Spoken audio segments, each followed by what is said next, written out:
Hermanas, muy buenos días. Estamos a la víspera de una nueva fiesta navideña, hermanos. Según nuestro horario, hermanos, dentro de algunas horas ya pasamos a 25 de diciembre. Y bueno, tradicionalmente se usa este tiempo ¿para qué? Para recordar que Dios se encarnó, para recordar que Dios, hermanos, tomó forma humana y vino por amor a su pueblo. Bueno, le agradecemos a nuestro hermano Roger por brindarnos este aire refrescante de los ventiladores. Gracias Roger. Así es, hermanos, necesitamos un poquito de aire. Muy bien, vamos a abrir nuestras Biblias en el Evangelio según San Mateo. Hermanos, por favor, busquemos nuestras Biblias. Evangelio según San Mateo, capítulo 2, versículo 1 hasta el versículo 12. Sí, hermanos, yo sé que este es un pasaje muy familiar, muy conocido por todos nosotros. Tal vez si tú vienes de una familia cristiana, tal vez desde pequeñito lo has escuchado en la escuela dominical, has tenido la oportunidad de leer y, como no, hermanos, en cada ocasión navideña ha sido motivo de lectura este pasaje. Seguramente hemos escuchado una serie de estudios, mensajes al respecto. Así que usted puede decir, ya sé, pastor, cuál va a ser la prédica, porque este pasaje es muy familiar para todos nosotros. Pero saben, hermanos, la palabra del Señor cada día, hermanos, trae un mensaje edificante para nosotros. Y lo que el Señor nos dice, hermanos, cada día es importante. Y es, hermanos, necesario por eso la familiaridad que tengamos de este pasaje, hermanos, poner a un lado y con mente fresca, hermanos, leer este pasaje y preguntarle a nuestro Señor, ¿cuál es la enseñanza que tú quieres transmitirme en este momento a través de esta historia? ¿Qué les parece, hermanos, si antes de leer vamos a encomendarnos al Señor, vamos a orar al Señor para que sea Él mismo quien nos pueda ayudar? Así es, Padre, soberano Señor, estamos agradecidos por la vida de tu Hijo amado, nuestro Señor, nuestro Salvador, Cristo Jesús. Y tenemos delante de nosotros, Señor, esta maravillosa historia, extraordinaria historia, Señor, de cómo tu evangelio se ha materializado, de cómo tú, Señor, viniste a este mundo. Te pedimos, Padre, que nos dé sabiduría y entendimiento para comprender el mensaje que tienes para cada uno de nosotros. Ayúdanos, Señor, es nuestra plegaria en el nombre de tu amado Hijo Cristo Jesús. Amén. Bien, hermanos, daré la lectura y voy a pedirles, hermanos, que estemos atentos, pero quiero verificar si ya lo hemos ubicado en nuestras Biblias. ¿Lo tenemos, hermanos? Amén. Amén, hermanos, excelente. Bien, dice la palabra del Señor, Mateo capítulo 2, la visita de los magos. Cuando Jesús nació en Belén de Judea, en días del rey Herodes, vinieron del oriente a Jerusalén unos magos, diciendo, ¿dónde está el rey de los judíos que ha nacido? Porque su estrella hemos visto en el oriente y venimos a adorarle. Oyendo esto, el rey Herodes se turbó y toda Jerusalén con él. Y convocados todos los principales sacerdotes y los escribas del pueblo, les preguntó dónde había de nacer el Cristo. Ellos le dijeron, en Belén de Judea, porque así está escrito por el profeta. Y tú, Belén, de la tierra de Judá, no eres la más pequeña entre los príncipes de Judá, porque de ti saldrá un guiador que apacentará a mi pueblo Israel. Entonces Herodes, llamando en secreto a los magos, indagó de ellos diligentemente el tiempo de la aparición de la estrella, y enviándolos a Belén dijo, id allá y averiguad con diligencia acerca del niño, y cuando le halléis, hacedmelo saber, para que yo también vaya y le adore. Ellos, habiendo oído al rey, se fueron, y he aquí la estrella que habían visto en el oriente, iba delante de ellos hasta que llegando se detuvo sobre donde estaba el niño, y al ver la estrella se regocijaron con muy grande gozo. Y al entrar en la casa vieron al niño con su madre María y postrándose lo adoraron y abriendo sus tesoros le ofrecieron presentes, oro, incienso y mirra. Pero siendo avisados por revelación en sueños que no volviesen a Herodes, regresaron a su tierra por otro camino. El objetivo de Mateo, hermanos, al escribir este libro, es el siguiente: explicar, enseñar al pueblo judío y por extensión a nosotros, al pueblo del Señor, explicar que este niño que ha llegado al mundo es el Rey, que Él es Emmanuel, Dios con nosotros. Esa es la meta de Mateo: explicarnos, demostrarnos que nuestro Señor efectivamente es Dios Rey. Él es el que gobierna arriba en los cielos. Él es quien gobierna aquí en la tierra. Él es el que gobierna, hermanos, toda su creación. Él tiene el derecho y la potestad sobre cada vida de cada ser humano, hermanos, porque Él es el Rey. Por lo tanto, si vemos el capítulo 1, solamente el título, hermanos míos, dice genealogía de Jesucristo, el capítulo 1. Y tenemos una lista larga de varias personas que fueron los antepasados del Señor Jesús, y entre esas listas, ahí en esa lista tenemos el nombre de un judío, de un israelita muy famoso, famoso en todo el pueblo de Israel, famoso también en nuestra cultura.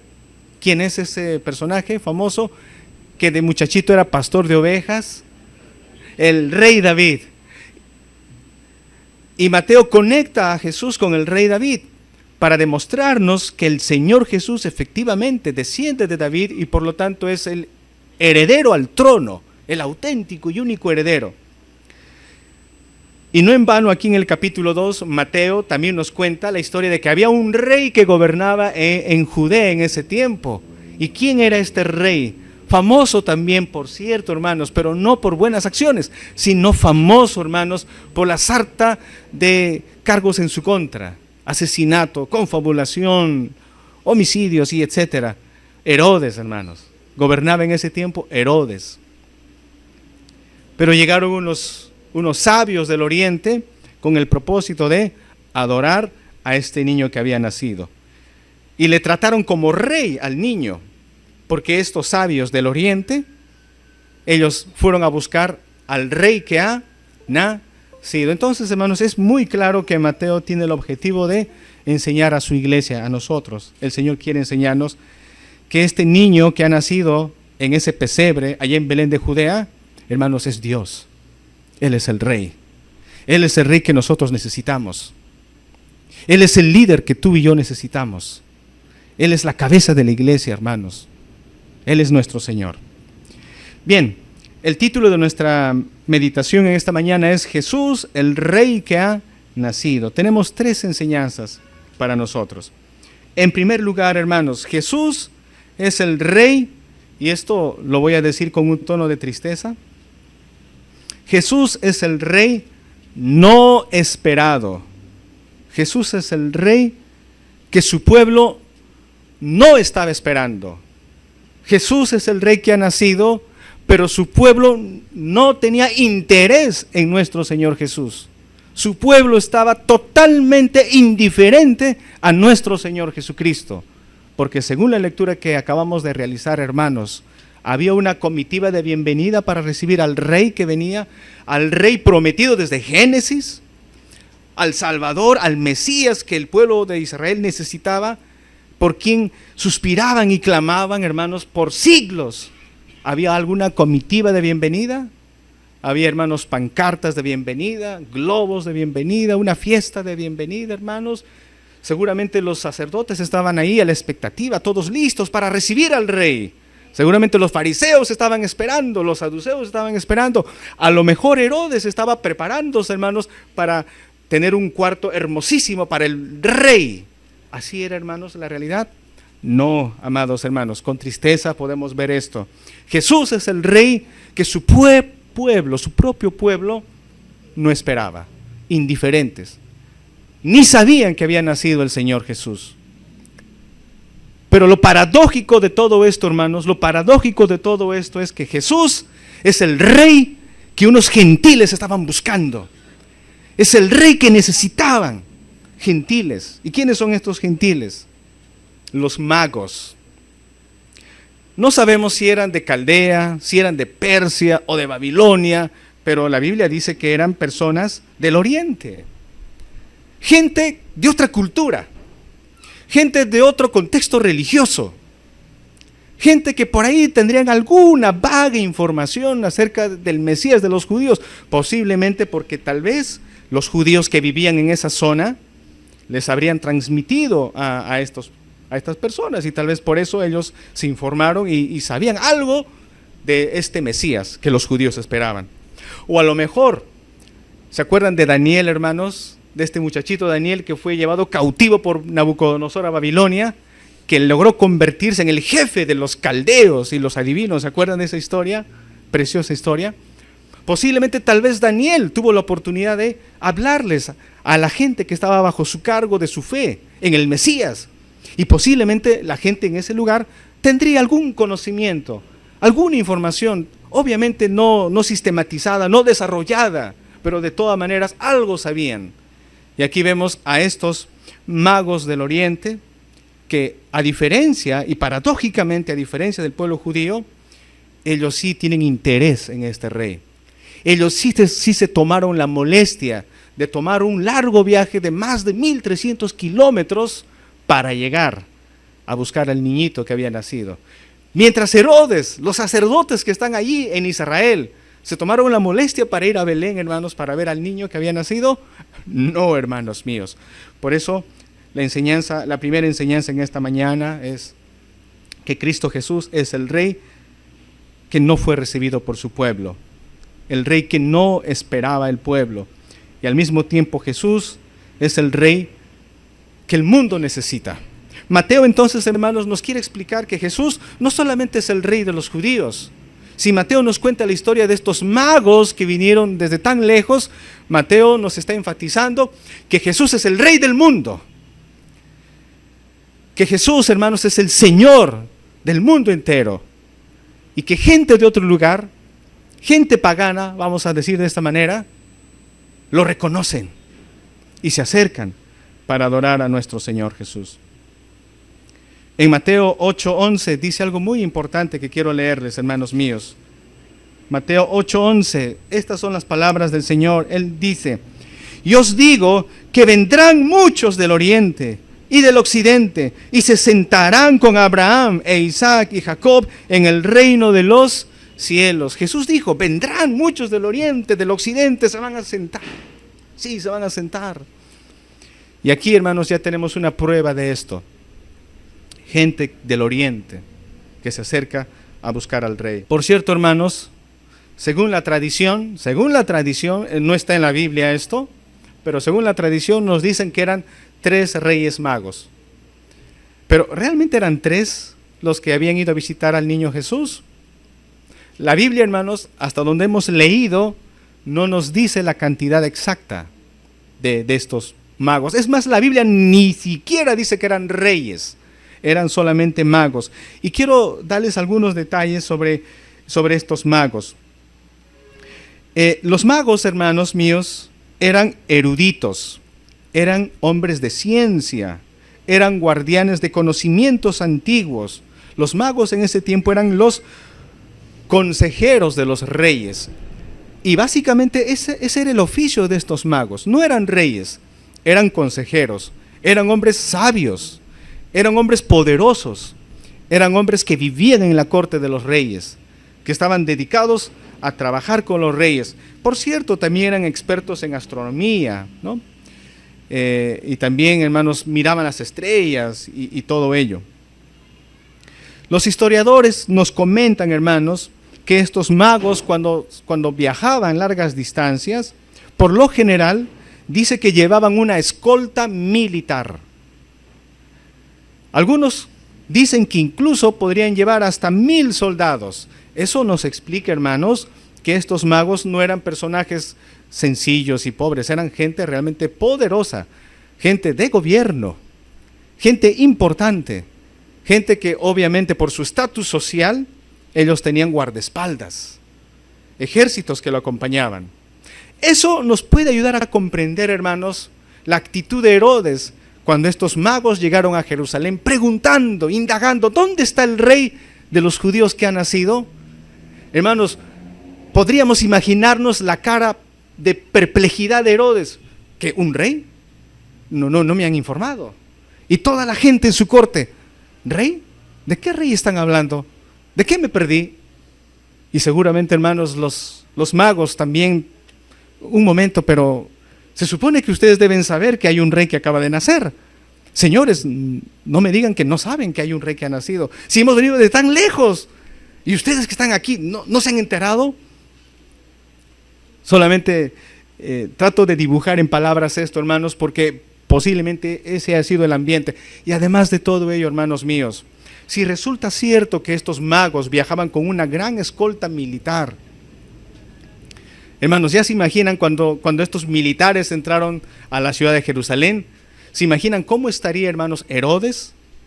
Por cierto, hermanos, para meditar en esto, quiero darles algunos datos acerca de este hombre, Herodes. Realmente, hermanos, la vida de Herodes está llena de asesinatos y venganzas violentas. Herodes era un hombre, era un criminal. Herodes era un hombre vengativo. Pero al mismo tiempo Herodes era un hombre brillante. En el gobierno era un buen gobernante. Había construido numerosas obras públicas para el beneficio de los israelitas. Incluso, hermanos, Herodes invirtió mucho dinero para construir el templo para Dios, embellecer el templo de Jerusalén, con tal de congraciarse con los judíos, porque Herodes no era judío, hermanos míos. Herodes era un extranjero, era un edomita, pero con cierta astucia política logró congraciarse con el emperador romano para conseguir favores políticos y que lo nombraran gobernante de los judíos. La historia cuenta, hermanos, que era un hombre tan perverso que incluso desde niño él ya mataba a las personas. Se dice en la historia que de niño a Herodes se le permitió matar al hombre que había asesinado a su padre. Este hombre Herodes, hermanos, en su locura y en su hambre y sed de poder, con tal de permanecer en el poder, incluso fue capaz de matar a sus hermanos, a quienes él veía con sospecha como posibles candidatos a ocupar su lugar. No contento con eso, Herodes también mató a asesinar a varios de sus hijos, de sus propios hijos. Entonces, este hombre cuenta también la historia, hermanos, que días antes de morir, Herodes sabía que no gozaba de popularidad por parte de los judíos. Herodes sabía, hermanos, que nadie iba a llorar el día de su muerte. Por lo tanto, Herodes ordenó a sus soldados capturar a los hombres honorables de Jerusalén, a las buenas personas de Jerusalén. Les dijo: capturen, encierren en la mazmorra a todas las personalidades buenas de Jerusalén. Y en el momento en que yo muera, maten a todas esas personas. Si la gente no va a llorar por mí, al menos llorarán por estas personas. De todas maneras, habrá llanto y lágrima el día que yo muera. Asegurado, maten a todas estas personas. Era un hombre, hermanos, enfermo de poder. Él no quería que nadie ocupe su lugar. ¿Se imaginan? Este hombre posiblemente bordeaba los 70 años ya, posiblemente. ¿Se imaginan, hermanos, cuando llegaron los magos con sus ejércitos preguntando: ¿dónde está el rey que ha nacido? ¿Qué estaría pasando por la cabeza de Herodes? Herodes posiblemente diría: ¿un rey? ¿Cómo es posible? Aquí yo soy el único rey y no admito otro rey. ¿Qué contraste, hermanos, entre la vida de este perverso Herodes y la vida de nuestro Señor Jesús? Rey tierno, rey amoroso, rey que da vida, no como Herodes, un hombre perverso que da muerte. Ha venido a este mundo nuestro rey, el Señor Jesús, ¿no? Por cierto, un rey no esperado. Segunda enseñanza para nosotros en esta mañana. Cristo Jesús, hermanos míos, es el rey prometido en las Escrituras. Es el rey que Dios nos ha prometido desde el Antiguo Testamento. En el versículo 3 dice: oyendo esto el rey se turbó y toda Jerusalén con él. Y convocados todos los principales sacerdotes y los escribas del pueblo, les preguntó dónde había de nacer el Cristo. Hermanos, vuelvo a decir, obviamente como Herodes ni es judío, Herodes no sabe, no tiene detalles bíblicos. Por lo tanto, llama a los asesores, llama a los sacerdotes. Y los sacerdotes sabían dónde iban a ser Jesús. Por supuesto que sí, hermanos. Y acá dice la Biblia, en el versículo 5, ellos le dijeron, en Belén de Judea, porque así está escrito por el profeta, y tú, Belén de Judá, no eres la más pequeña entre los príncipes de Judá, porque de ti saldrá un guiador que apacentará a mi pueblo Israel. Miqueas capítulo 5, hermanos, Miqueas capítulo 5, versículo 2, allí está al pie de la letra el profeta Miqueas anunciando, profetizando 700 años antes de estos acontecimientos que Jesús iba a nacer en Belén. ¿Lo sabían los sacerdotes? Claro que lo sabían. ¿Lo sabían los escribas? Por supuesto, de sobra lo sabían, hermanos míos. Pregunto entonces, si ellos sabían, hermanos, ¿por qué no se tomaron la molestia de ir a Belén para ver al niño que había nacido? Si ellos lo sabían, ¿por qué no acompañaron a los magos por sí mismos para ver al niño? Porque acá vemos que Herodes, al escuchar esto, Herodes llamó a los magos. ¿Y qué le dijo Herodes a los magos? En el verso 7, entonces Herodes, llamando en secreto a los magos, indagó de ellos diligentemente el tiempo de la aparición de la estrella.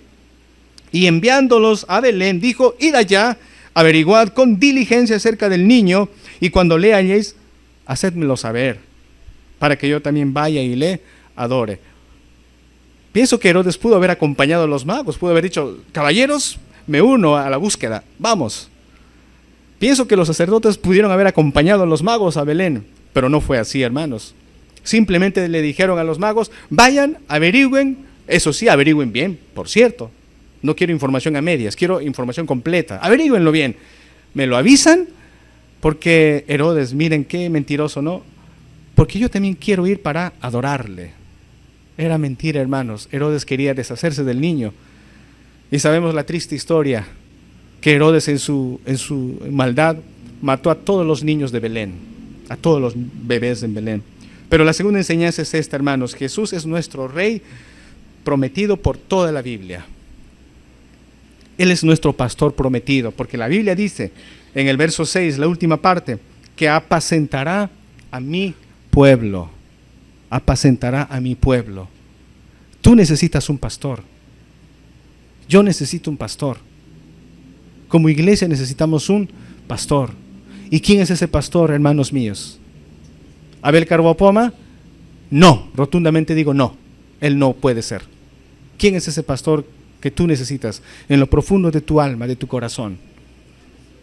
Cristo Jesús, Jesús de Nazaret, el Rey de Reyes, el Señor de Señores, porque Él murió en la cruz por nosotros, hermanos. Él es el prometido. Él ha llegado en el momento exacto, hermanos. Y así se cumplió lo que el Señor le dijo a Eva. El Señor en Génesis 3, 15 y 16 le prometió a Eva que su simiente iba a pisarle a la serpiente en la cabeza. Eso hizo Jesús en la cruz. Dios prometió a Israel, hablando a Moisés, un profeta saldrá y guiará a mi pueblo. Y eso se cumplió, ese profeta es Jesús. Dios le habló a David y le dijo, tu hijo será el rey para siempre y su trono no tendrá fin. Y ese rey ha venido, hermanos, es Cristo el Señor. Es Cristo el Señor. Tercera enseñanza. El Señor Jesús es el Rey que debe ser adorado. Esta sección del capítulo 2, verso del 1 al 2, hermanos, está concentrándose en esta enseñanza básica y fundamental. Adorar al Rey. Tenemos que adorar al Rey. 3 veces en este pasaje encontramos la palabra adorar. 3 veces, hermanos. Y por algo Dios lo repite 3 veces, la palabra adorar. La primera vez está en el versículo 2. Acompáñenme, hermanos. Diciendo, ¿dónde está el Rey de los judíos que ha nacido? Porque su estrella hemos visto en el oriente y venimos a adorarle. Venimos a adorarle. Número 1. Aquí los magos Los magos nos informan, hermanos míos, de cuál fue el propósito de su tan largo viaje, que no duró un día, no duró una semana, no duró un mes. Meses de viaje, hermanos, meses de viaje. ¿A qué habían viajado ellos? ¿Por qué tanta diligencia en encontrar al niño? Para adorarle.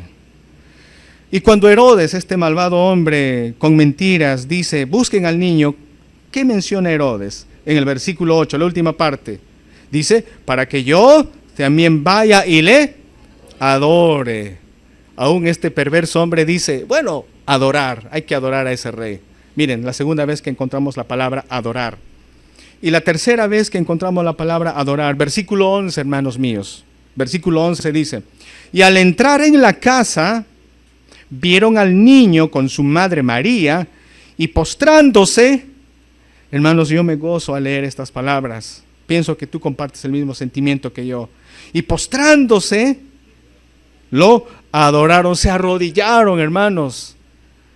Cayeron a los pies del niño. Gente pagana, gentiles, que no saben casi nada de Dios. Pero ellos dicen, ese niño es el rey. Ese niño merece nuestra adoración. Hermanos, tú y yo no somos como los magos, en el sentido de que no conocemos. Tú y yo cada domingo hemos venido a la iglesia y sabemos quién es este niño. Sabemos quién es él. Hermanos, ¿nos postramos ante la majestad de nuestro rey? Le adoramos a nuestro rey, hermanos, no solo aquí, sino en la calle donde estemos, hermanos. Hagamos lo que hagamos, le adoramos a nuestro rey, al Señor Jesús. Hermanos, estos magos vienen para adorar. Es la tercera vez que encontramos la palabra adorar. Por lo tanto, hermanos, concluimos que el objetivo de Mateo es mostrarnos que el niño es el rey que debe ser adorado. Sí, yo sé que seguramente tú debes estar preguntando, pastor, ya vas a terminar la prédica y no has explicado sobre la estrella de Belén. Y yo tengo dudas, pastor, sobre la estrella de Belén. Explíquenos, por favor. Bueno, quiero decirles lo siguiente, hermanos. Mateo no se centra en la estrella. Mateo no está preocupado en explicarnos qué es esa estrella. Solo nos menciona que era una estrella que apareció y guió a los magos. ¿Qué habrá sido esa estrella? Por más de 2000 años, los cristianos han estado debatiendo y estudiando, tratando de averiguar qué es exactamente esa estrella. Algunos han dicho, es un cometa, así como el cometa Halley, posiblemente. Y que pasó y bueno, es el cometa. Pero hermanos, no creo que haya sido un cometa, porque recuerden que el cometa aparece en un momento en el cielo y desaparece. Aquí vemos una estrella muy rara, muy curiosa. ¿Por qué les digo esto? Porque los magos, antes de salir de su lugar de origen y tomarse meses y meses de viaje, dice que vieron la estrella. Apareció en ese momento la estrella. Y más no se dice de la estrella, pero la Biblia nos vuelve a decir que luego de que hablaron con Herodes, salieron del palacio, de pronto vieron otra vez la estrella. Es como una estrella que aparece y desaparece. Aparece convenientemente donde debe aparecer. Y lo curioso, hermano, dice que esa estrella guiaba a estos magos y esa estrella se detuvo donde estaba el niño Jesús. ¿No les parece medio raro, hermanos, esa estrella? ¿Será un cometa eso? No es un cometa. Algunos han dicho, bueno, a lo mejor es la unión de Júpiter y de Saturno y bueno, y brilló mucho y esa es la estrella de Belén. Bueno, hermanos, esa actitud, esa costumbre no hay. ¿Qué es entonces esa estrella, hermanos? ¿Saben, hermanos? Mateo no se detiene a explicar esto.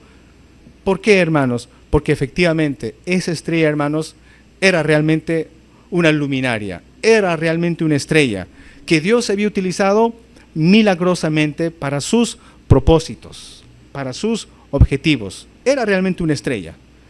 Hermanos, si Dios conoce a las estrellas, para Dios no es nada difícil, hermanos, hacer que una estrella se mueva en un momento dado y vuelva a moverse en otro momento. Dios es poderoso, hermanos. Mateo nos explica eso. Y otro detalle importante, hermanos, cuando los magos llegaron a Belén, ¿dónde encontraron al niño, hermanos míos? Lo encontraron en el pesebre, dice la Biblia en el verso 11, y al entrar en la, ¿qué dice? Al entrar en la casa, o sea, el niño Jesús ya no estaba en un pesebre, en el comedero de animales. Hermanos míos, Aquí el niño Jesús ya no es un bebé, posiblemente tiene cerca de un año, alrededor de un año. Ha pasado ya mucho tiempo desde que los magos salieron del este para visitar al niño. Obviamente ya ahora el censo ha terminado, ya José tal vez, hermanos, ha conseguido trabajito, algún cachuelo, ya José tal vez compró una casita, alquiló una casa y trasladó al niño y a María para vivir en esa casa. Y es allí donde los magos llegaron. Concluyo con esto, hermanos. Si Jesús es el Rey que nosotros debemos adorar, hermanos, y vemos aquí la ilustración de estos magos, dice que ellos le ofrecieron regalos al niño. En el verso 11 dice, y al entrar en la casa, vieron al niño con su madre María, y postrándose, lo adoraron, y abriendo sus tesoros, le ofrecieron presentes, oro, incienso y mirra. Por cierto, hermanos, estos regalos eran regalos costosísimos. Costosísimos. Y estos regalos, hermanos, tenían ya una explicación. Estos magos consideraban a nuestro Señor Jesús como rey, efectivamente, porque oro es un regalo para los reyes. Mirra es un regalo para las personas, es un regalo, perfume costosísimo. ¿Recuerdan, hermanos, que cuando el Señor fue sepultado, las mujeres llevaron mirra para ungir su cuerpo? Esto nos habla de la humanidad de nuestro Señor Jesús. Incienso, para perfumar, ¿no? Ese incienso que los sacerdotes utilizan para adorar al Señor. Entonces, hermanos, estos magos se sometieron humildemente a nuestro Rey. Ellos bien, hermanos, pudieron utilizar su oro, su incienso, su mirra para sus propios beneficios. Total, era su derecho porque era de ellos. Pudieron con eso haber comprado mejor ropa, pudieron con eso ir a un buen restaurante para comer comida exquisita. Hablo en sentido moderno, hermanos, ¿no? Ellos pudieron haber gastado el dinero en lo que ellos hubieran querido, pero ellos decidieron entregarle al niño, al Señor Jesús. Y esa era la manera en la que ellos mostraban su amor y su aprecio a nuestro Señor Jesús. Hermanos, ¿es el niño Jesús el Rey que tú no has esperado? ¿O es el niño Jesús el Rey que tú estás buscando, que tú necesitas, al igual que yo? El niño Jesús, nuestro Señor, es el Rey prometido. Él es la esperanza, hermanos, para cada uno de nosotros. Vamos a orar dándole gracias al Señor por nuestro Rey que ha venido. Señor, gracias te damos por la oportunidad de leer tu palabra. Tú eres nuestro Rey y te pedimos que gobiernes en nuestras vidas. Toques nuestros corazones como hiciste con los magos, de tal manera que nosotros también, Señor, con gozo podamos adorarte a ti cada día. En Cristo Jesús. Amén.